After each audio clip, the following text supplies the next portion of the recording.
जब से मैं देख रहा हूं कि आपके पास से न कोई आवाज है, न वाह है, न तालियां हैं, तो मैं परेशान था कि क्या मैं समझा कुछ आप लोग नाराज हैं, तो मैं माफी मांग लूंगा। चांदनी चांद से होती है, सितारों से नहीं। मोहब्बत मजलिस से होती है और किसी से नहीं। दोस्तों और बुजुर्गों, जैसा कि आप जानते हैं कि मजलिस इत्तेहादुल मुस्लिमीन पिछले 55 साल से आपकी खिदमत कर रही है, और खिदमत भी ऐसी खिदमत कि जितनी भी हम तारीफ करें कम है। लेकिन सवाल ये है कि आपके दिलों में मजलिस से बेपनाह मोहब्बत है, और आपके दिलों की दीवार पर मजलिस की मोहब्बत एक संग बुनियाद की पत्थर की तरह घुसकर है, और वो मोहब्बत दुनिया की कोई ताकत आपके दिलों से मजलिस की मोहब्बत नहीं निकाल सकती। इलेक्शन आ रहा है, नामपल्ली से मैं इलेक्शन खड़ा रहा। इलेक्शन के लिए लोग कहने लगे कि वो खानखा है, विरासत हार जाएगा।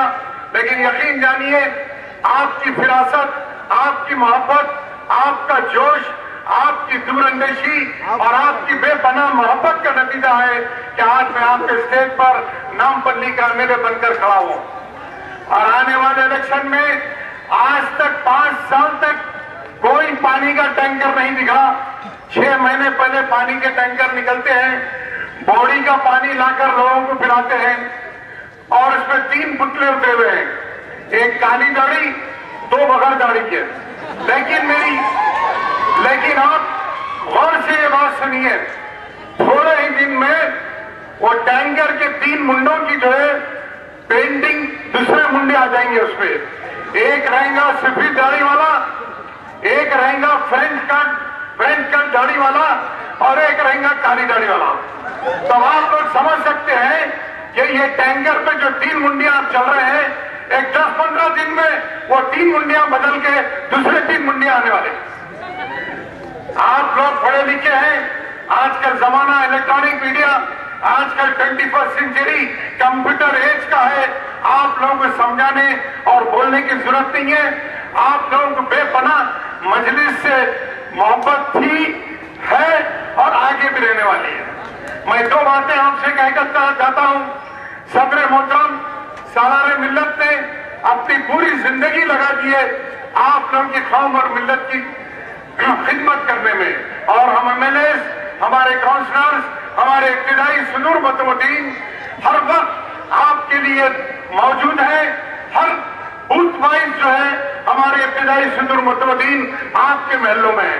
कभी भी कुछ प्रॉब्लम होता है, लाइट का हो, ड्रेनेज का हो, वाटर का हो, चालान का हो, एडमिशन का हो, कॉलेज एडमिशन का हो, टास्क फोर्स का हो, और आधार कार्ड का हो, स्कूल एजुकेशन का हो, ट्रांसफर का हो, कोई पुलिस का जुल्म हो, हर वक्त और हर वक्त आपके लिए मजलिस के दरवाजे खुले हैं। मैं बड़ी बात तो नहीं करता, लेकिन कभी भी आपके ऊपर परेशानी आती है, अल्लाह और रसूल के बाद अगर आपको याद आता है तो दारुल सलाम याद आता है। इसलिए क्या आपको यकीन है कि कुछ भी आपकी परेशानी आप लेकर दारुल सलाम की सीढ़ियां आप चढ़ जाएंगे तो यकीनन आपका प्रॉब्लम सॉल्व हो जाएगा।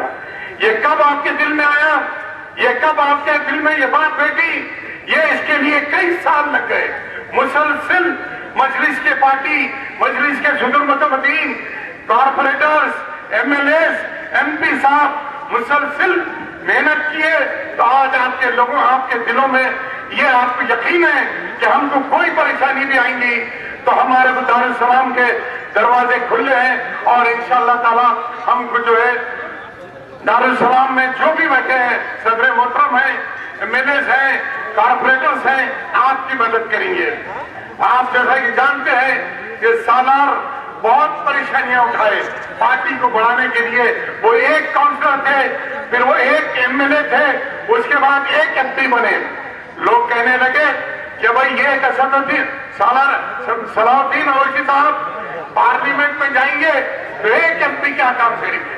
आपने देखा कि 1984 में दिसंबर में उनका इलेक्शन हुआ, सब ये समझ रहे थे कि सालार मिल्लत नहीं जीतेंगे, लेकिन आप लोगों की कोशिशों का नतीजा था, दुआओं का नतीजा था, जो सालार 84 में पहली बार एमपी बने। देखिए, जब सालार एमपी बने 84 में, उसके बाद 4-5 हजार वोट से जीते थे, लेकिन 89 में कुछ 1.25 लाख या 1.5 लाख की मेजॉरिटी से जीते। उसके बाद 91 में इलेक्शन हुआ, 96 में हुआ, 98 में हुआ, 99 में हुआ। सवाल यह पैदा होता है कि जब BJP government, NDA government centre में थी, तो हो रहा यह था कि रेजोल्यूशन पास हो रहा था, नो कॉन्फिडेंस मोशन पास हो रहा था, और वो लोग चाह रहे थे कि भाई ये गवर्नमेंट को हम गिराए। सारी दुनिया के लोग, जहां जहां पर भी मुसलमान लोग हैं, वो लोग टीवियों पे, दूसरे नेट पे, दूसरे जो भी चैनल्स है, उस पर बैठकर ये देख रहे थे कि आखिर पार्लियामेंट में क्या हो रहा है, आखिर असदुद्दीन सलाउद्दीन ओवैसी साहब पार्लियामेंट में क्या बोलेंगे और क्या इसका असर होगा। आपको बताऊं, पार्लियामेंट में जब तकरीर शुरू होती है, यूपी वाला है तो हिंदी में बात करता, तमिलनाडु वाला है तो तमिल में बात करता, पंजाबी है तो पंजाबी में बात करता, केरला है तो मलयालम में बात करता। तो सवाल यह पैदा होता है कि 30 करोड़ मुसलमानों की मदर टंग, मादरी जबान का भी कोई नुमाइंदा पार्लियामेंट में होना चाहिए। जब सालार मिल्लत खड़े रहते थे, आप जब उर्दू में तकरीर करते थे, तो यकीन जानिए सारा पार्लियामेंट सुनता था, और जो दुनिया के सारे मुसलमान जो बैठ के देख रहे थे, उनके आंख से आंसू निकलते थे और सालार मिल्लत के लिए दुआएं करते थे। हमको आज हम भी उर्दू मीडियम में हमारे बच्चों को नहीं पढ़ा रहे हैं। उर्दू मीडियम में पढ़ना कोई गलत बात नहीं है।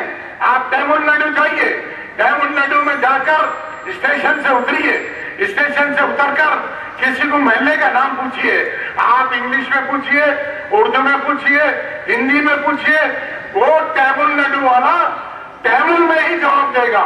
उसका मतलब यह है कि उसको अपनी मादरी टंग पर, अपनी जबान पर उसको फख्र है। आज आप भी उर्दू मीडियम में बच्चों को पढ़ाइए। हम गए थे डिस्ट्रिक्टों पे, सारे एमएलए, असदुद्दीन ओवैसी साहब ऑल इन वन की गाइड बांटने के लिए गए। हम वहां पर बच्चों को देखा, जो बच्चे 30-40% लाते थे, ये ऑल इन वन गाइड देने के बाद 60 से 70% मार्क्स लाने लगे। मैंने तकरीरों में कहा कि देखिए, गरीब माँ बाप की बच्चों की भी वही किस्मत है जो अमीर माँ बाप की बच्चों की है। सिर्फ फर्क इतना है कि हम गरीब माँ बाप के बच्चों को थोड़ा सा पुश देना है, थोड़ी सी उनकी मदद करना है, तो दुनिया की कोई ताकत उनको बड़े से बड़े पोस्ट पे जाने के लिए रोक नहीं सकती। मैंने 2 एग्जाम्पल इससे पहले भी दिया। पिछले 25 साल से मैं अपने तकरीरों में कह रहा हूं कि आपको पढ़ना है, आपको लिखना है, ना आपको अपने आप को ऊंचा करना है, बल्कि अपने खानदान को ऊंचा करना है और अपने कौम और मिल्लत को ऊंचा करना है। Prime minister of India Manmohan Singh का उधर से नहीं आते, बाबा पीछे से आते।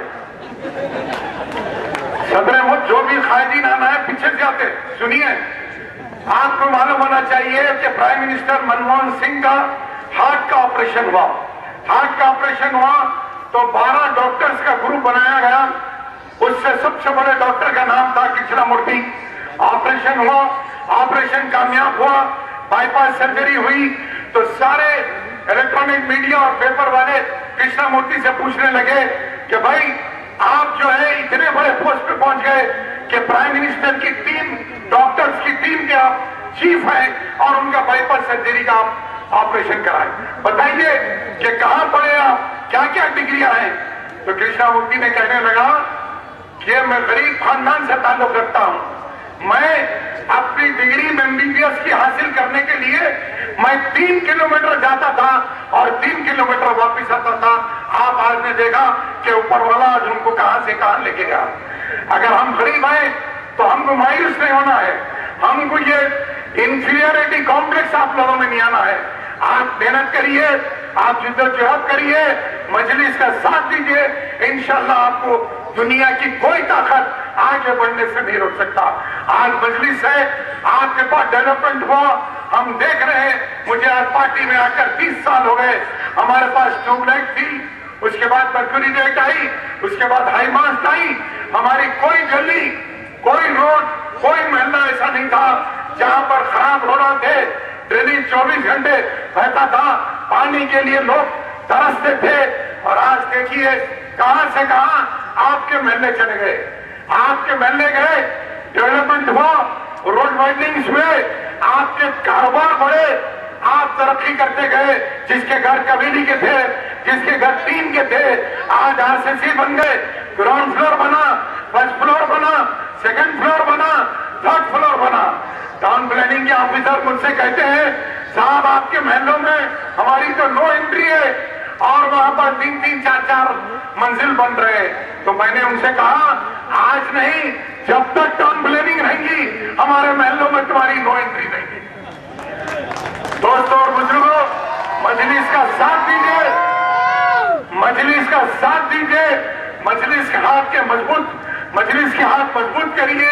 आपने सुना कि असदुद्दीन ओवैसी साहब के कारनामे, अकबरुद्दीन ओवैसी साहब के कारनामे, मैं पहले भी आपको तकरीर में बोलता रहा और आज भी बोल रहा हूं कि अकबरुद्दीन ओवैसी साहब जब असेंबली में खड़े रहते हैं तो पिन ड्रॉप साइलेंस हो जाता है।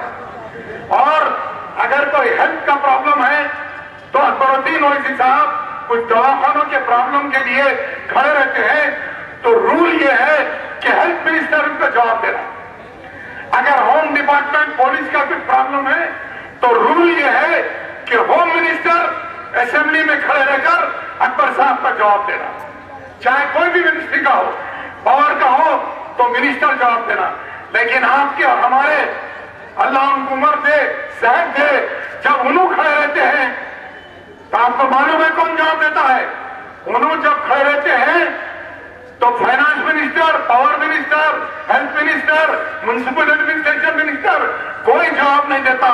अकबर साहब के सवाल पर चीफ मिनिस्टर खड़े रहकर जवाब देता। ये बड़ी फख्र की बात है, ये बहुत बड़ी फख्र की बात है।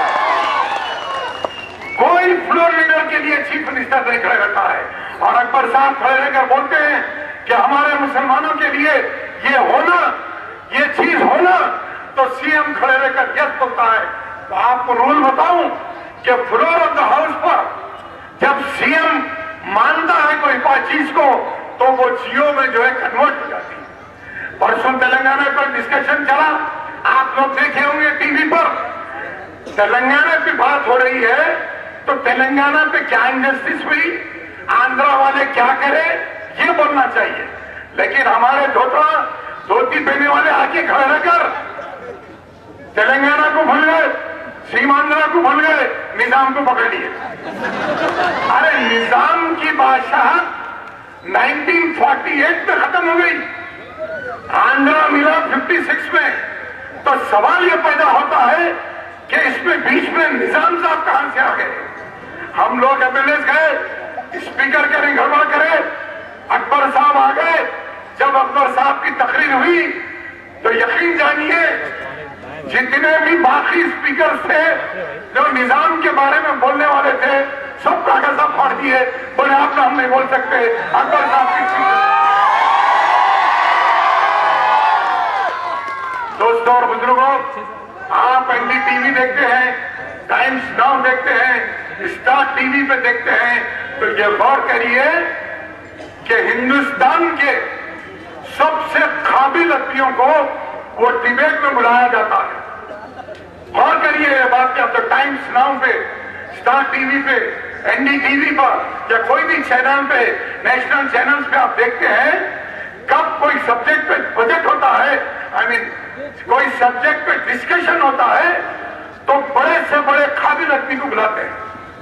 हमारा फख्र से हमारा सिर ऊंचा हो जाता है कि उस काबिल आदमियों में आपके सदर मोहतरम असदुद्दीन ओवैसी साहब रहते हैं और ऐसा जवाब देते हैं कि जितने सामने बैठे वो भी गोल हो जाते, इंटरव्यू लेने वाला भी गोल।